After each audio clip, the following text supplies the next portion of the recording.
Good evening, everyone out there in Facebook land. This is Scott Hodenstein. I am the president of the Democratic Public Education Caucus of Florida, and we're back on Facebook Live.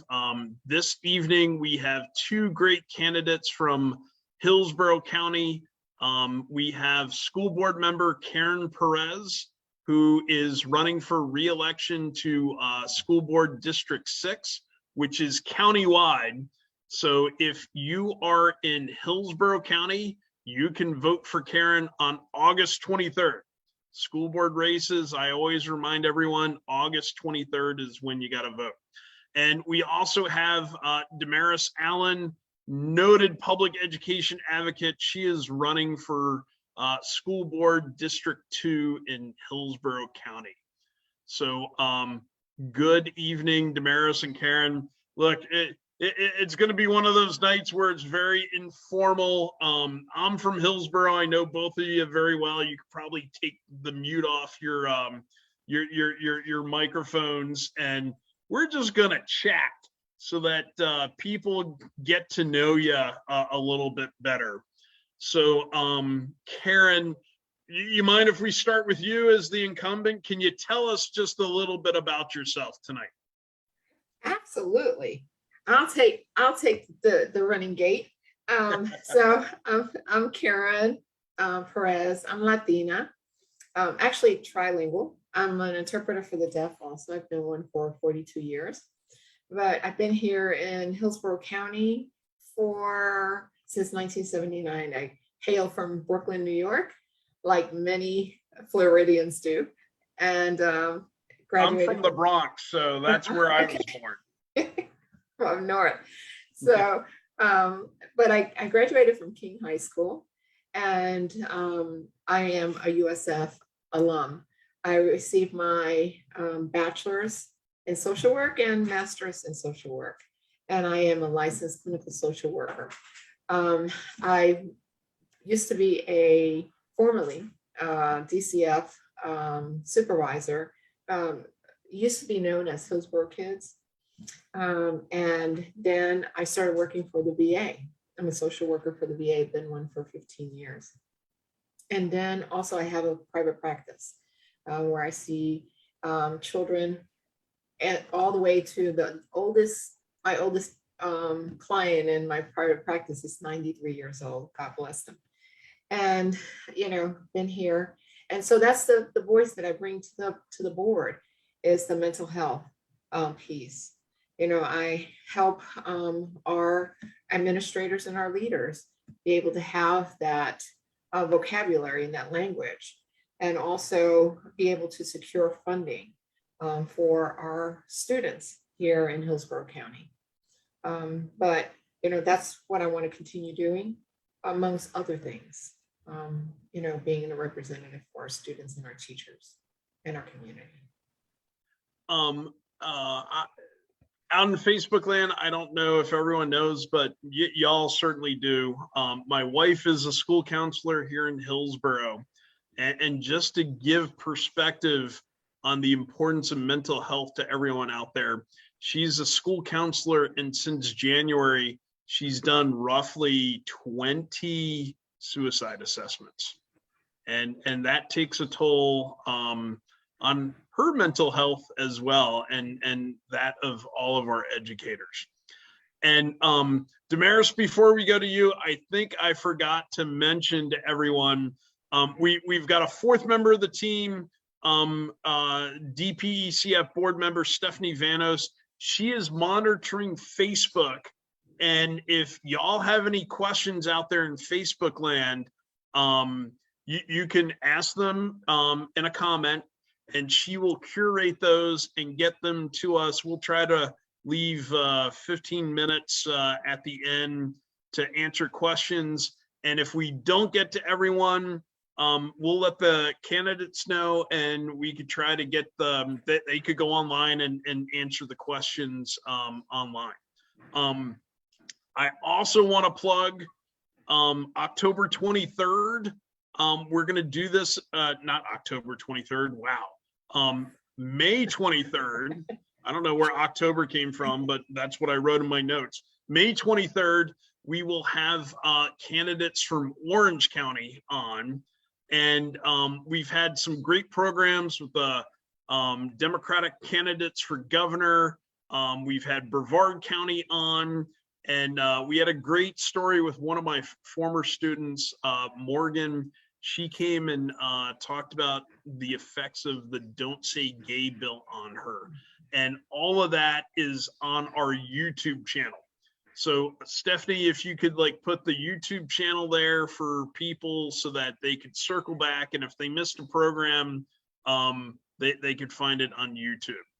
And now I think I've done all the introductions and all the housekeeping. So Damaris, can you please tell us a little bit about yourself?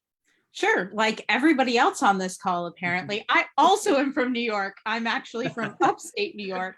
And we moved to Florida right before second grade because it snowed on April 30th. I keep saying May, but I feel like April 30th, close enough. And so that's how I ended up here. And I grew up in Hillsborough County Public Schools. I graduated from Plant High School. And my kids are students in Hillsborough County Public Schools. And that's how I got involved in this work. When I registered my son for kindergarten, I found that a lot of the local families were choicing out of our local elementary school or opting to send their kids to private school. And I just wanted to find out why. I wanted him to go to school with the friends he would grow up with. And so I started working with a bunch of parents and the administration and the teachers to really change that, to really make our school the best little school that people wanted to go to. And so that's how I got involved in the PTA.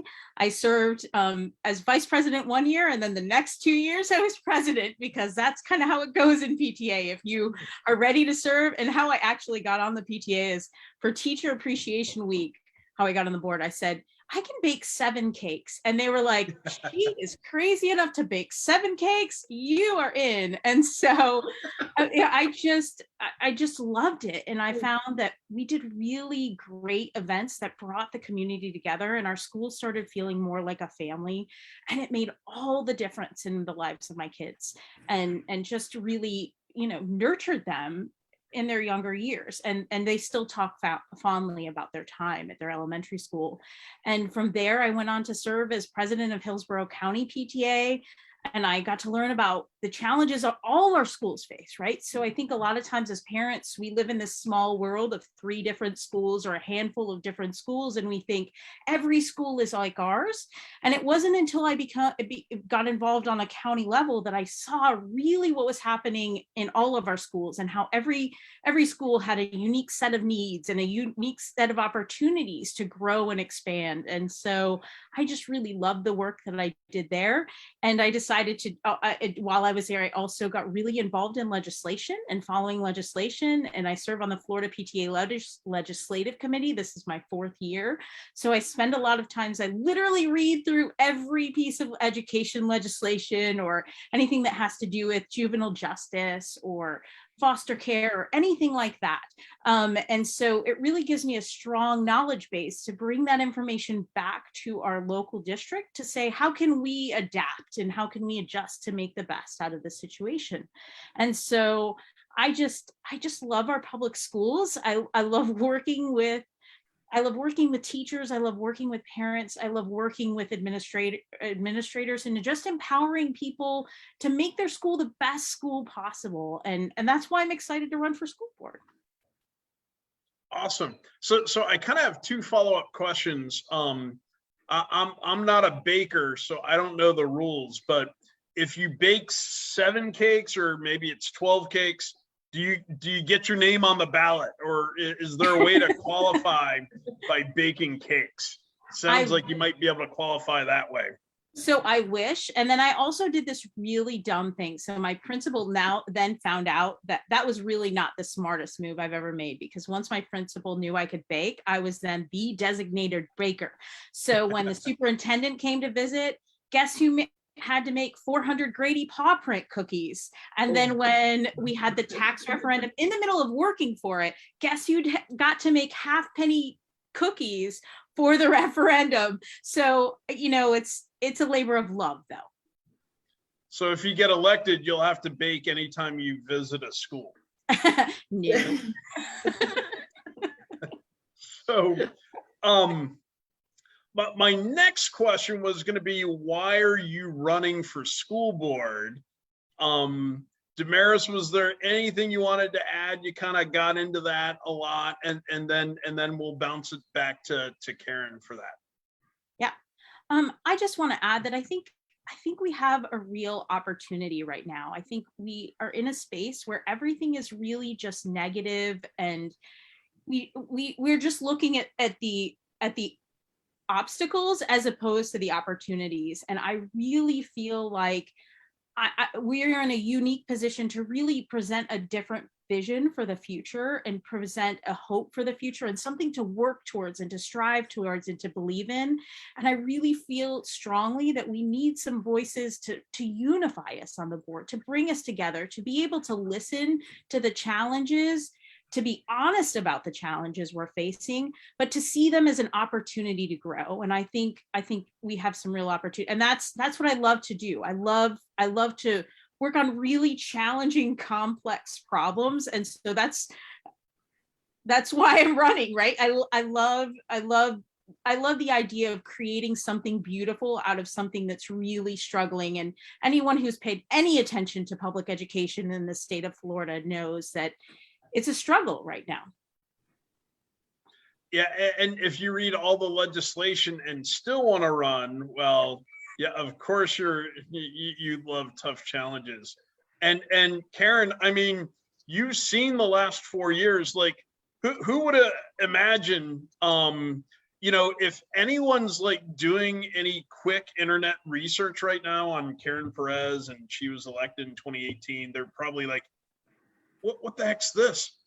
Scott ran against her, and now he's like buddies with her and hosting an event and fully behind her for re-election. So who would have imagined in 2018 when we were running against each other and you won? Who would have imagined the last 4 years with the pandemic, the new superintendent, everything going on? So like, maybe you need a little mental health check to want to run for re-election. What do you think about that, Karen? Like, why do you want to come back for another 4 years? I love it. We take this on the road. So maybe we could get some money out of this.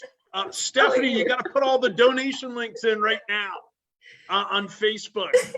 Go ahead, Karen. Damaris will make the cookies. You'll make the jokes, and I'll provide the mental health. So there you go. We got a great team.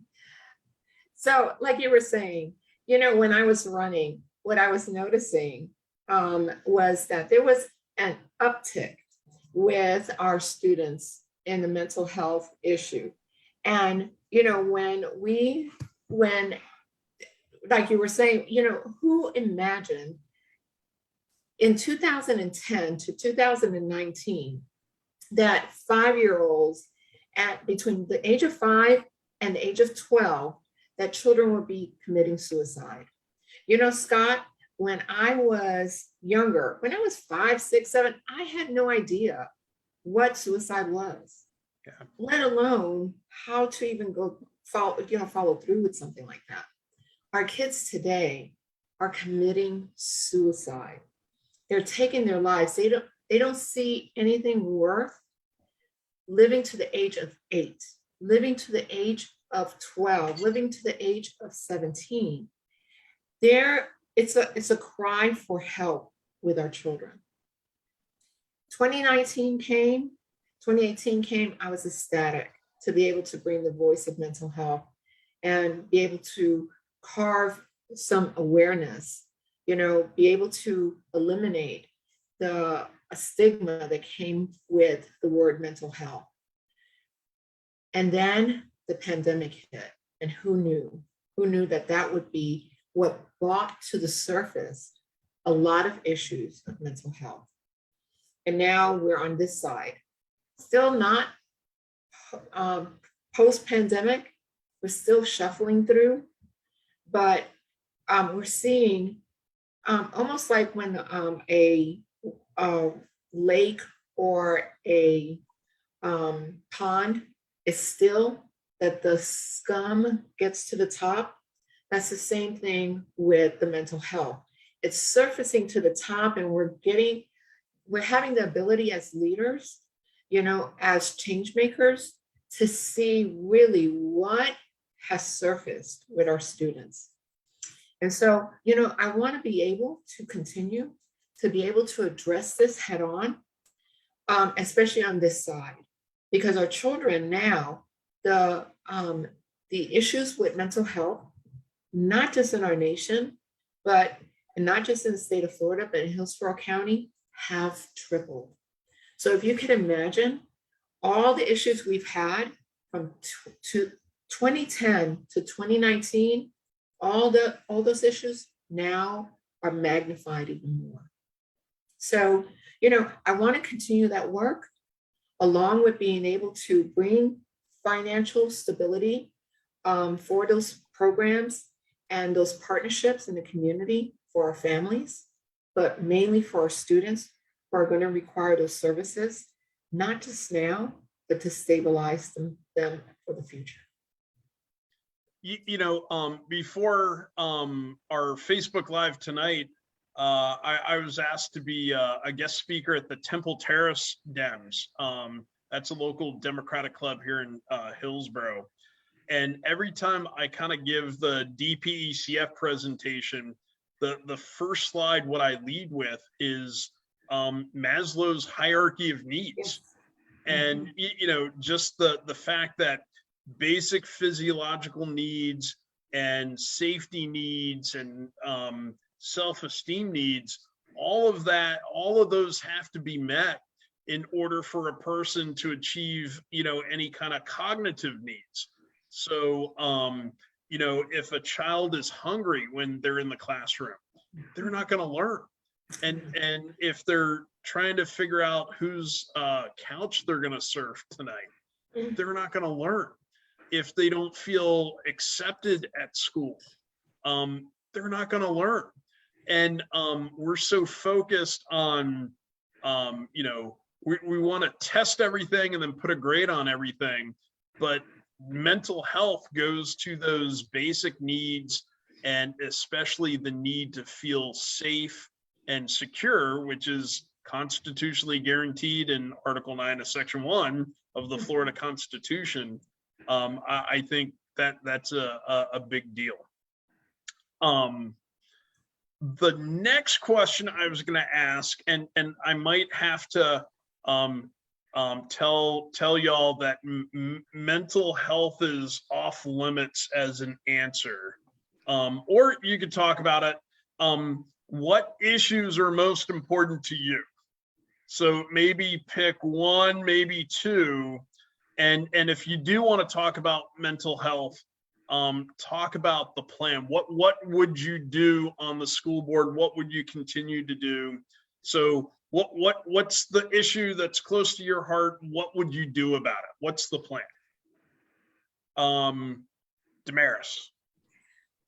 So obviously, since I'm a parent that came up through parent engagement, I'm going to say family and community engagement. I really think that's the key. I think it brings up all the other issues. If you engage parents and families and find out why, why they're not coming to school, or why, and assuming the best, that's a really important piece, right?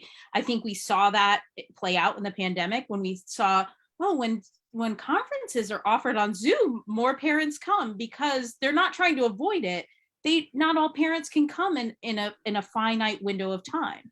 And so I think assuming the best and asking really good questions, and then meeting people where they are, right? I think that's what real family and community engagement looks like. And it also looks like finding places to partnership with to provide services, right? So if you're going to do a gathering at school, or better yet, a gathering at a park or a community center where people actually live instead of expecting them to come to you, that you find community partners to work with that you can offer really practical things to. And so I think really engaging our PTA and working closely with them to make sure that we have strong parental supports at school, that's really important. And I think this goes hand in hand. I actually have 4 things, but I promise I'm going to only say 2. The other thing that goes hand in hand with this is communication. Communication on every level, right? So this is parent to and student to teacher to school to district and also to school board member. One of the things that's really, really important to me is I will never expect you, I mean, I would like it, but I will never expect you to come to me. My expectation is that my job is to go to you, to be out in the community, to be present, and not just at school visits that are planned and orchestrated, but going to a reading night at a school where you can just organically talk with parents and with students and see how they're doing, going to the fall festival, because then you get to meet community members, past students, current students, upcoming students. And so really looking at how we work to engage families on every level. And I believe Karen, you are the one that spearheaded this, and I think it's also to communicate, and I am not trilingual like Karen, but I also think it's really important to engage with them in their native language, make it accessible so that people aren't having to work towards communication. And I know that can be a little challenging at times, but I don't think it's a challenge we can't rise to meet. Well, what about you, Karen? What issues either plan for mental health or pick another issue and talk about that one, or pick 4 issues or 5 issues. You could do, you're a sitting member. Damaris is just a, wait, I want to add my other 2 if you get to do 4, because mine has an acronym. Let Karen can talk, and then we could bounce this back. We don't have to move on. We could talk more. That's the great thing about this. There's no format. It's whatever we want. We got 37 more minutes. So one of the, I'm going to talk to 3 of my of the issues that I really want to continue working with, including the teachers, parents, teachers, and students, and administrators, is seeking better solutions. So when I'm saying to Scott, hey Scott, you need to study more, but I don't say to Scott, how can I help you improve your studying? What is it that you need from me? How can I help you? Engaging you as a student, engaging the family more, engaging the schools, to find out what they need, to, arm them better, to put those supports in place. I think that conversation needs to be more solidified. A better net of communication. I think we're getting there, but we're not there all the way. Because there's that technology desert. There's there's a lot of assumptions being made that everybody has an iPhone, that everybody has a computer, that everybody, not everybody does. Not everybody has accessibility. And I think the pandemic highlighted that. When it came to being able to provide our students with technology for them to be able to access the classroom, access their lessons. If I could interject real quick, tell a short story. So I was in the classroom when the pandemic hit, and, all the teachers, I was in middle school. So our assignment was, cover your homeroom, reach out to all the families in your homeroom. And I called home for one of my students, middle school, and I got grandma. Grandma had recently taken in this student and their 2 siblings. And grandma was literally crying on the phone because she had just become the guardian. She had 1 in elementary, 1 in middle school, 1 in high school, 3 different schools doing 3 slightly different things. And she didn't have a computer, didn't know how to work a computer, Canvas and everything. Edsby was a foreign language. And, she was on the phone crying with me and then thanking me for explaining how to stay engaged. So that just popped into my head when you're talking about technology and parents and opportunity.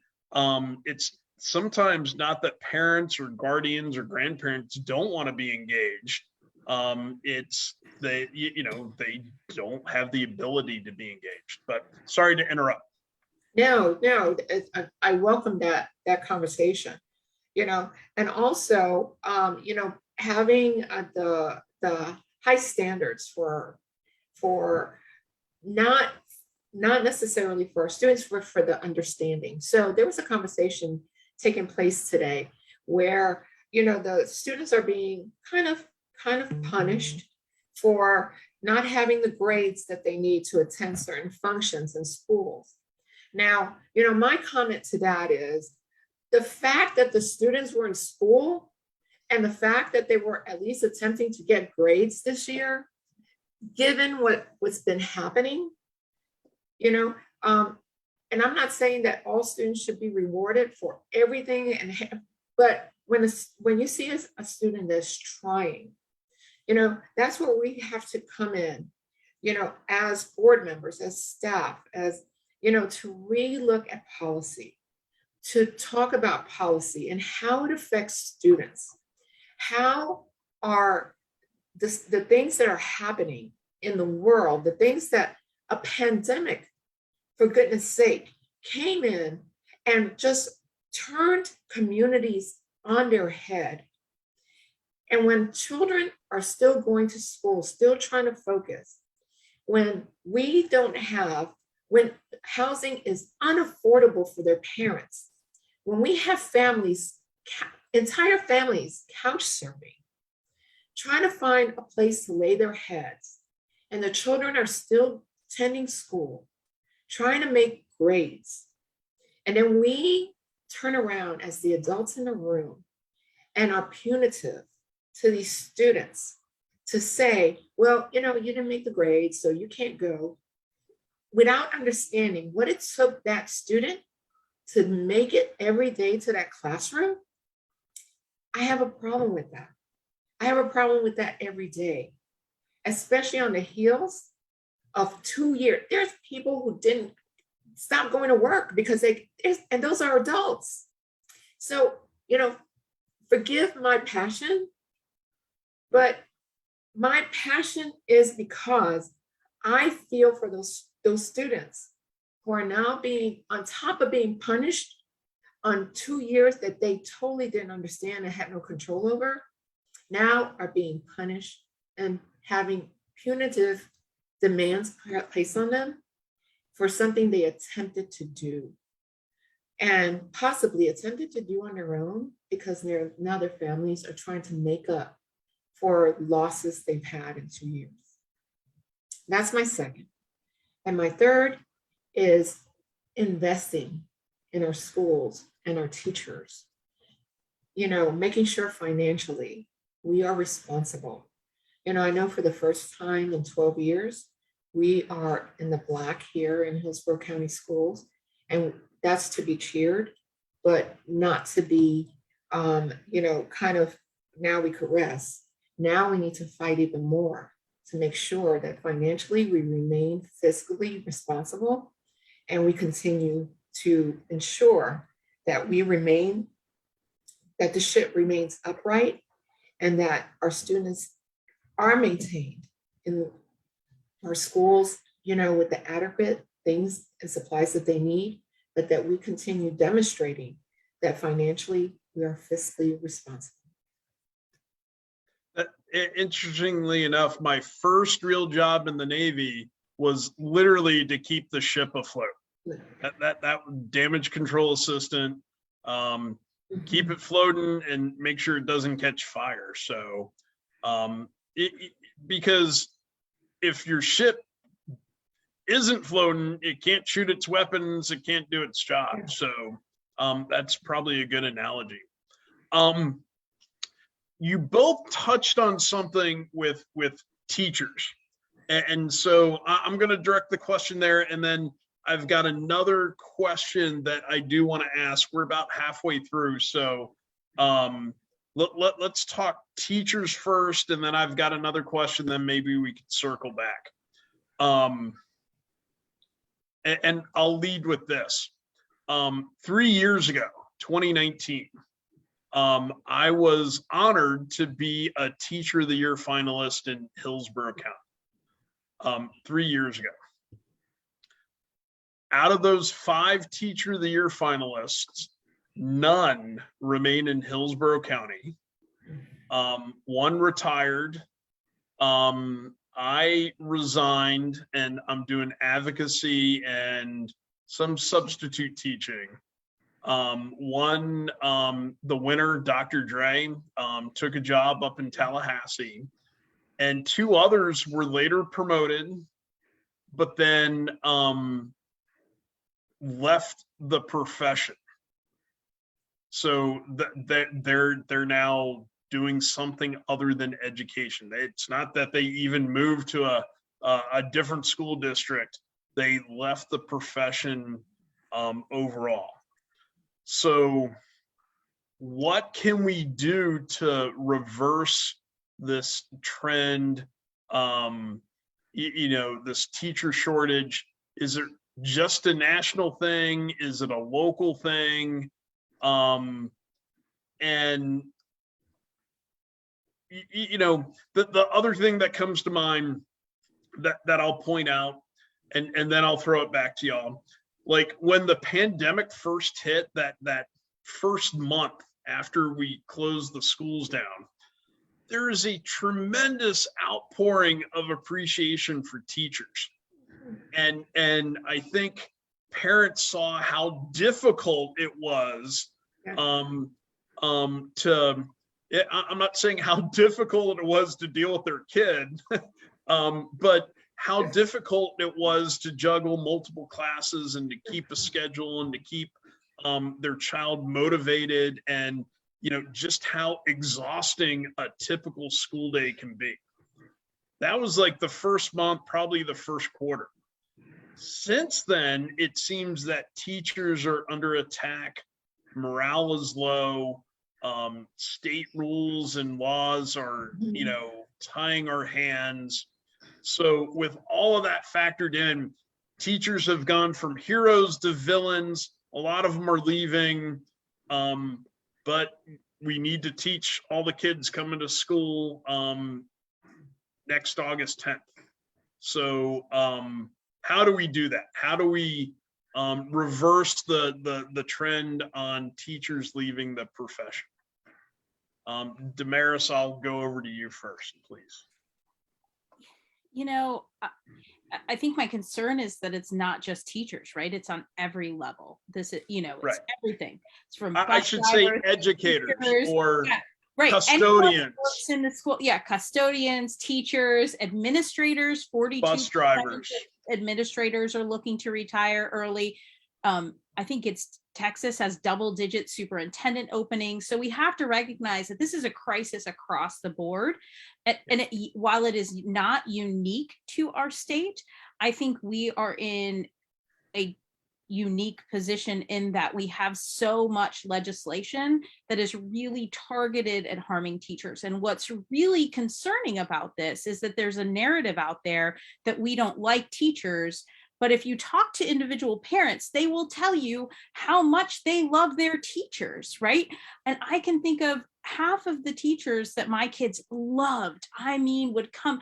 One day, my youngest got in the car from school and was like, I just love my AP US history teacher. They're not teaching anymore.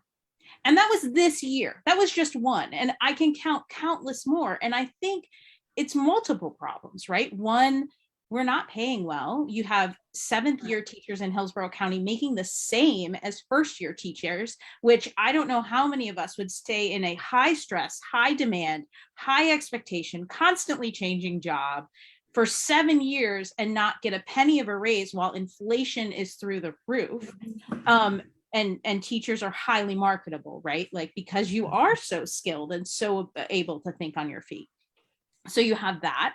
Then you have the fact that now, thanks to last year's legislation, or this year's technically, teachers can have a civil lawsuit against them from parents. So they're not really protected in that way, right? And so we don't know how that's going to play out. So then you add that added stress to, am I going to accidentally say something that may or may not offend someone? Because you don't know what's going to be, how our students are going to react. You don't know, what they're going to go home and say. And then you add on to that it's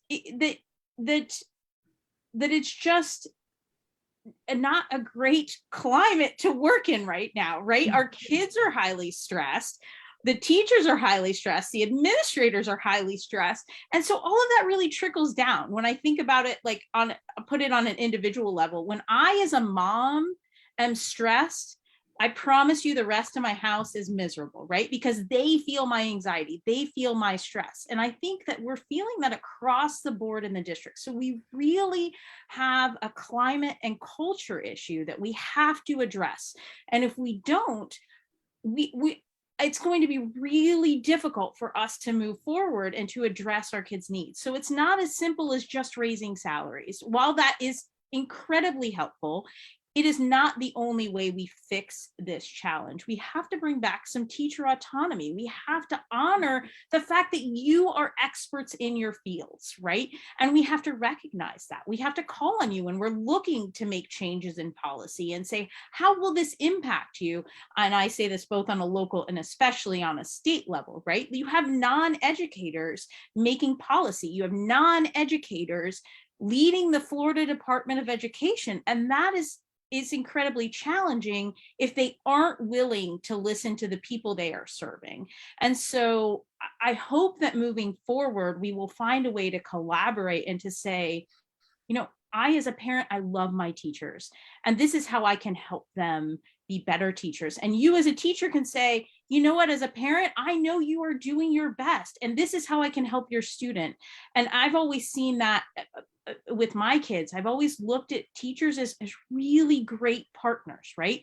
Now, did my kid get along with every single teacher? Absolutely not. But that also is an opportunity for them to learn, for them to grow, because you're not going to get along with everybody in life. And so it's an opportunity to figure out how to work through difficult times. And so I think this is an opportunistic time to look forward to the future. How can we work together? How can we grow together and not look at it as a combative relationship, but we all want what's best for our kids. And when we can come to the table and focus on working together for our kids, I think we can make progress. See, they could feel my tension. Your therapy dog's like, yeah. I need to help her. So Karen, are you ready? Yes, they were echoing your sentiments. Yeah. So you I'm sorry, Karen. We did that before we went live, right? Yeah. You might want to mention what I was talking about. Before we went live, Karen has a couple of therapy dogs, so they were visiting us. We briefly discussed the possibility of giving like their own Zoom window to them, but we didn't do that. So they were speaking up right there. Probably hearing the need for therapy, but so Karen, if you want to respond, what can we do to keep our teachers and to reverse this outflow of teaching talent that we're seeing right now? So I echo Damaris' sentiments. Whenever I go to school, I think of right away, it's the Moses syndrome, let my people go,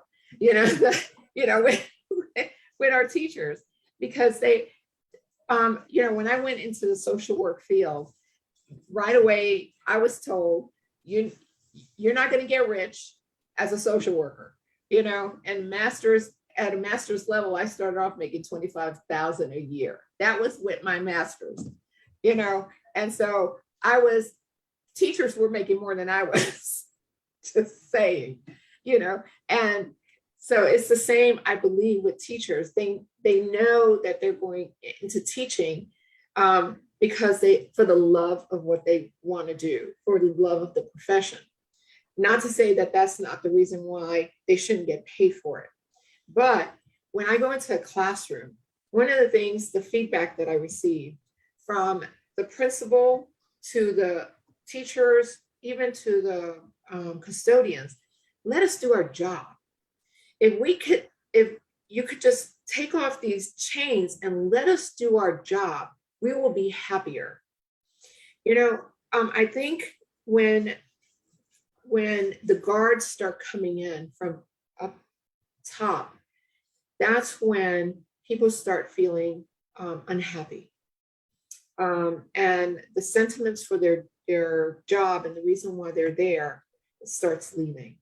And, they start just not feeling very happy for the profession that now they're in.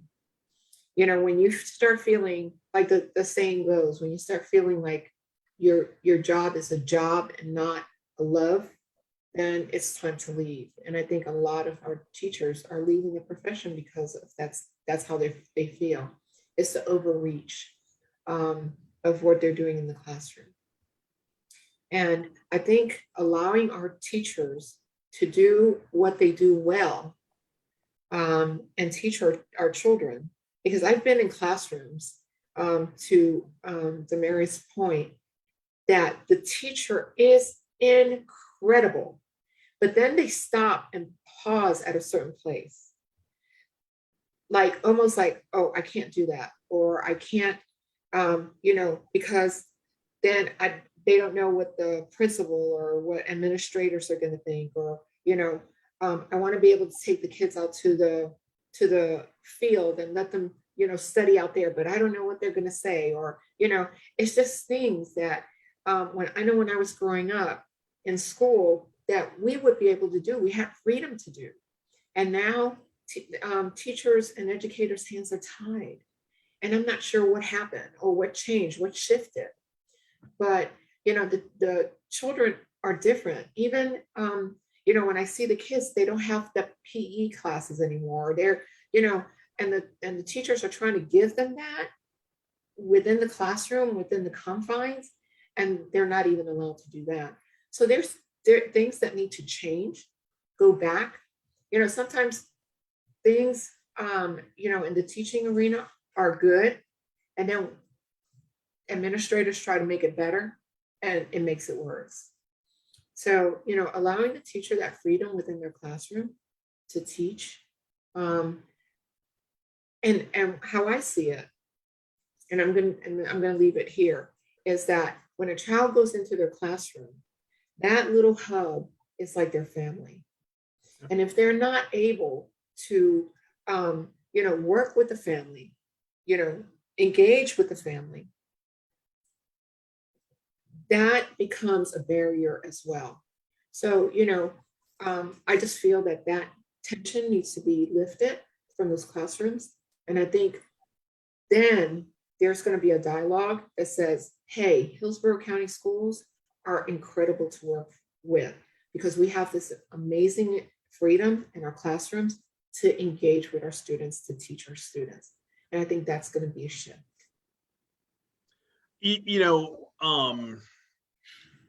I think if I had any success as a teacher, it was because I went into the teaching profession having retired from the Navy, and I had my Navy pension. And my attitude in the classroom was, I'm going to do it my way. And if that's not good enough, or someone doesn't like it, then they can fire me and I could go get a job that pays 4 times the amount using my security clearance. Or if it ever got to the point where I didn't want to do it, I could step away. And eventually that's what I did. But having that security, knowing I had an income source where I could walk away from my job, helped me, paradoxically do the job better. when I first started, and I'll wrap up, the first semester, I had great training as a new teacher. And I tried to do everything by the book. And I looked at my students' grades and they're like 10, 15% below the district average on the test, the semester exams. And I'm like, it's not working. I think this would work. So I did it my way. And I'm like, hey, if I don't get asked back, okay. And they improved. They were above district average by the end of the year. And I'm like, hey, this is great. What else? What other boundary can I push? Because I don't have to worry about my job. By the end of my teaching career, I'd stopped giving tests. 0 tests. And I spent more time one-on-one with students, evaluating their notes, just talking with them. It was almost like an alternative assessment. And the last year that they took the EOC that I was a teacher, 6 students had a perfect score, and like 75% of my students had a level 5. And it was because I just did things my way, even though it wasn't the way I was supposed to do it. And I had the freedom to do that.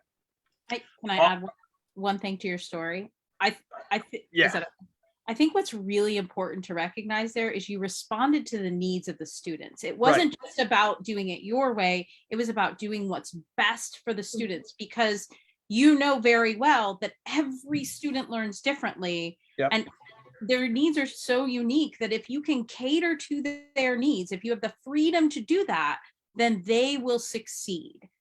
Yep. And unfortunately, teachers' hands are tied because of a lot of it's over testing. A lot of it is, we got to make the grade on the EOC or the FSA. And then because the district has to make the grade, then, before the state test becomes the practice test. And then the teacher has to make sure the school wants to know that they're not going to look bad before the district test. So they give the school test, and then the teacher has to give the test before the test so it can be ridiculous. I don't want to make it about testing, and I've got to ask this next question. So it's a long one. This is from our ESE chair of the caucus, who's also a Hillsborough County resident. Her name is Melanie James, and she has students who do have special needs. So her question, a lot of it's a statement. It's currently IEP season, so individual education plan season. Some parents have raised concerns that placements are predetermined, or at least the few choices given to the families are predetermined. Parents should be an equal part of the IEP team. And she didn't include this, but she always says it. I love this quote: "Nothing about us without us." So the question is, how will you encourage better cooperation in ensuring placement and services are done correctly for ESE students? It's a difficult environment with ESE teacher shortages, para shortages, and the state has they've done away with Gardner and McKay scholarships, and that's a lot of technical ESE talk. But in the end, it's on the school district to provide placement and services for students. So what can you do about that? Karen, I'll start with you this time. Sure. So yes, we've had some difficulties with this. What I've asked the parents to do, and I've had a lot of positive results with it, is the moment that a parent has an issue, I've asked them to reach out to me. And right away, they shouldn't have to, but I've asked them to do it. And when I get involved, I let the school know and the superintendent know that I want a result by the end of the day, by close of business. And this is has to do with the student, their learning and their future. And I now am involved, and I'm not going to have a no, we can't do it, we don't know, it's not good enough for me. So I've had, whenever a parent involves me, especially because they know ESE and mental health go hand in hand. They're like this. So they don't mess around. So I'm going to tell you, parents out there who are listening, if you're having this issue, my email address, Karen.Perez@hcps.net. Trust me, you will get results. Thank you. And I was going to ask you for that, so that Stephanie, I'm sure, is busy retyping into Facebook. Damaris, ESE student issues. What can you do?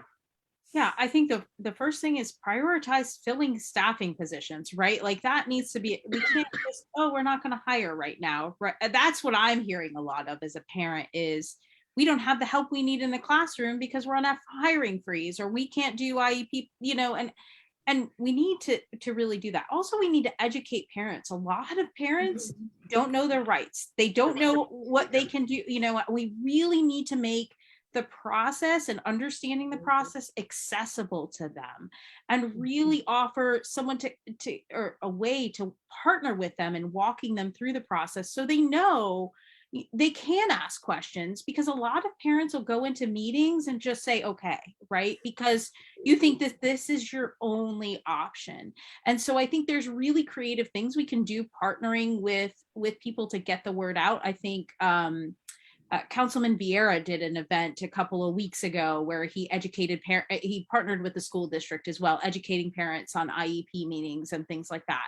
I think we can do more of that, partnering with the PTA and things like that, and bring in experienced parents, because I've gone through an EP meeting, but I've never gone through an IEP meeting as a parent. But I also ask questions to people who have gone through it. And I think they're the best people to educate other parents, because they can know the pitfalls or the things you can get struggle with. And like Karen said, I intend to be fully available. You should reach out, because the more we shine a light on the issues that are happening, the less they're going to happen, which is really unfortunate that sometimes it has to operate that way. But we have a voice, and our voice is to help you as a parent. And so I really see that as one of the roles of a school board member, whether it's written in the Constitution or not. Scott, can I say something? A lot of our parents whose children have IEPs are very, very engaged because they're worried about their children, and you could see them up in the schools. But how that school fulfills that IEP, they kind of dissect that IEP. If the student needs to leave the classroom for a moment to catch their breath because they're anxious, the teacher doesn't let them. So it's advocating for that student, making sure that students, all their rights in that IEP are fulfilled, making sure that they're dotting their I's and crossing their T's. But, because the parent can't be there all the time with that student, and the student may have some delays, may have some issues that they can't advocate for themselves. So, like Damaris was saying, is having someone on the inside who's going to advocate for that student. Because when a teacher has 20 students in their classroom, and that student is saying, hey, I just need to step outside for a moment, the teacher's going to say, no, you can't. But that student's right is to be able to step outside. That plan says that they can, and that teacher should allow them to. So it's that parent holding the school to that IEP plan.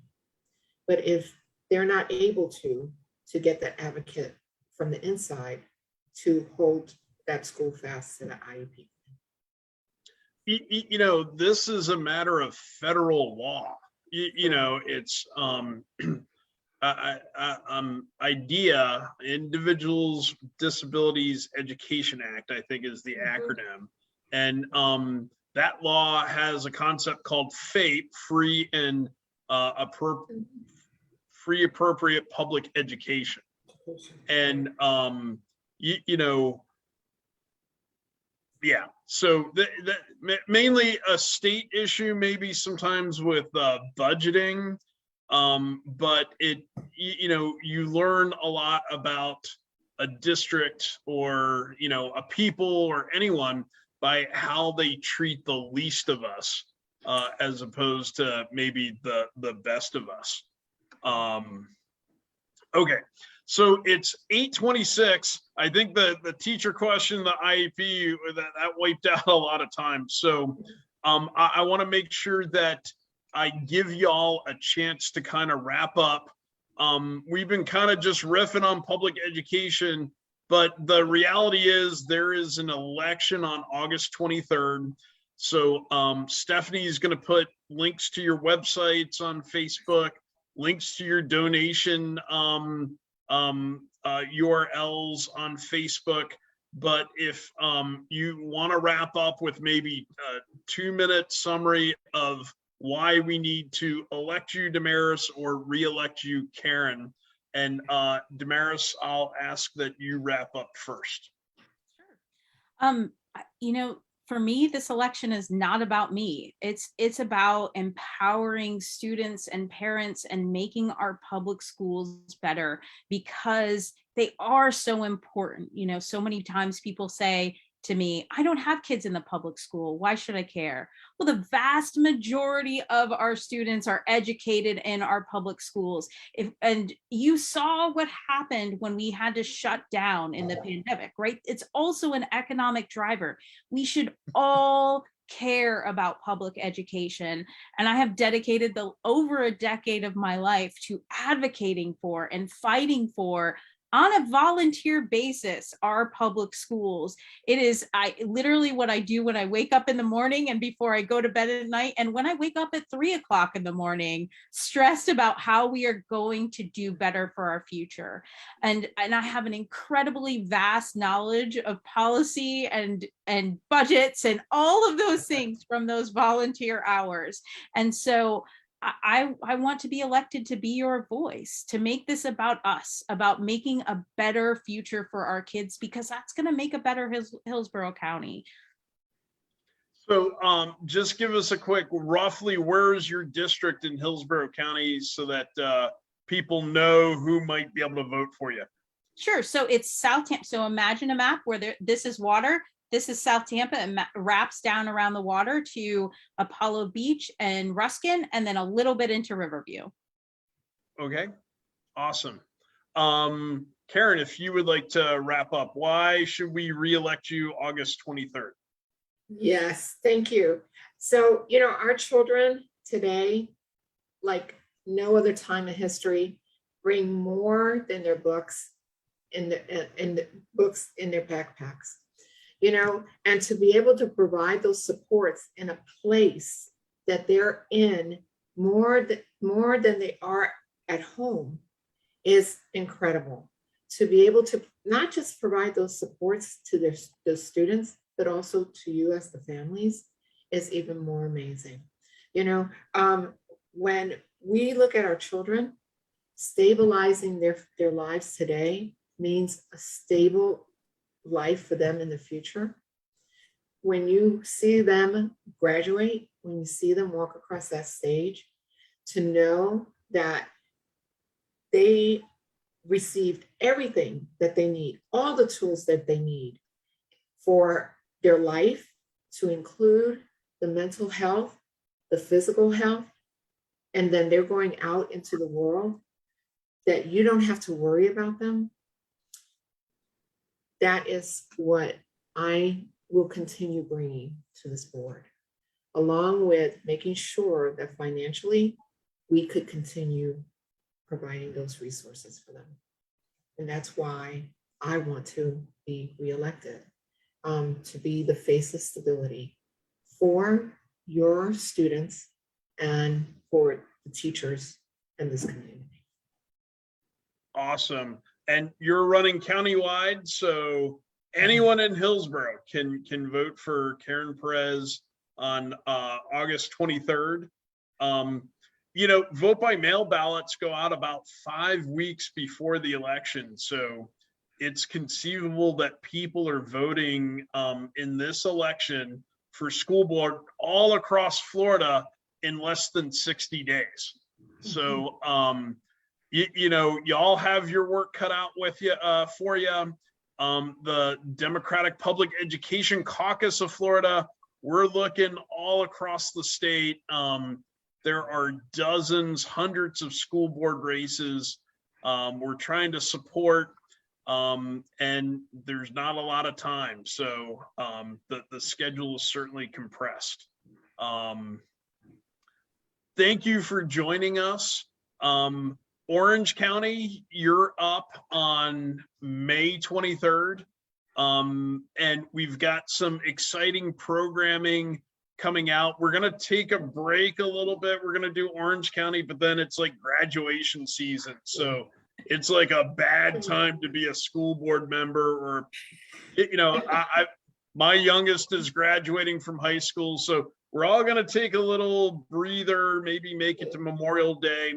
But we've got some other counties that we're going to feature. We've got some incumbent school board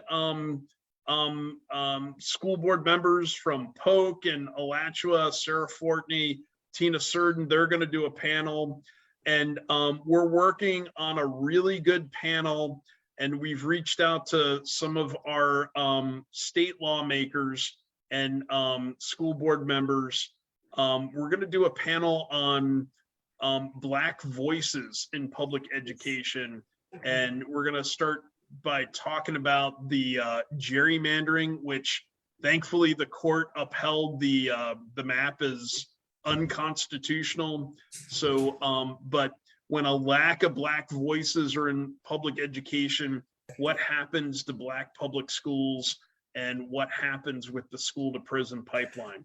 So lots of good stuff coming from the caucus. And if you miss anything, it's still on our Facebook page and it'll be on the YouTube page. So thank you everyone for joining in. Damaris, Karen, if you could just hang out for a little bit after we end the feed, but good night everyone out there in Facebook land.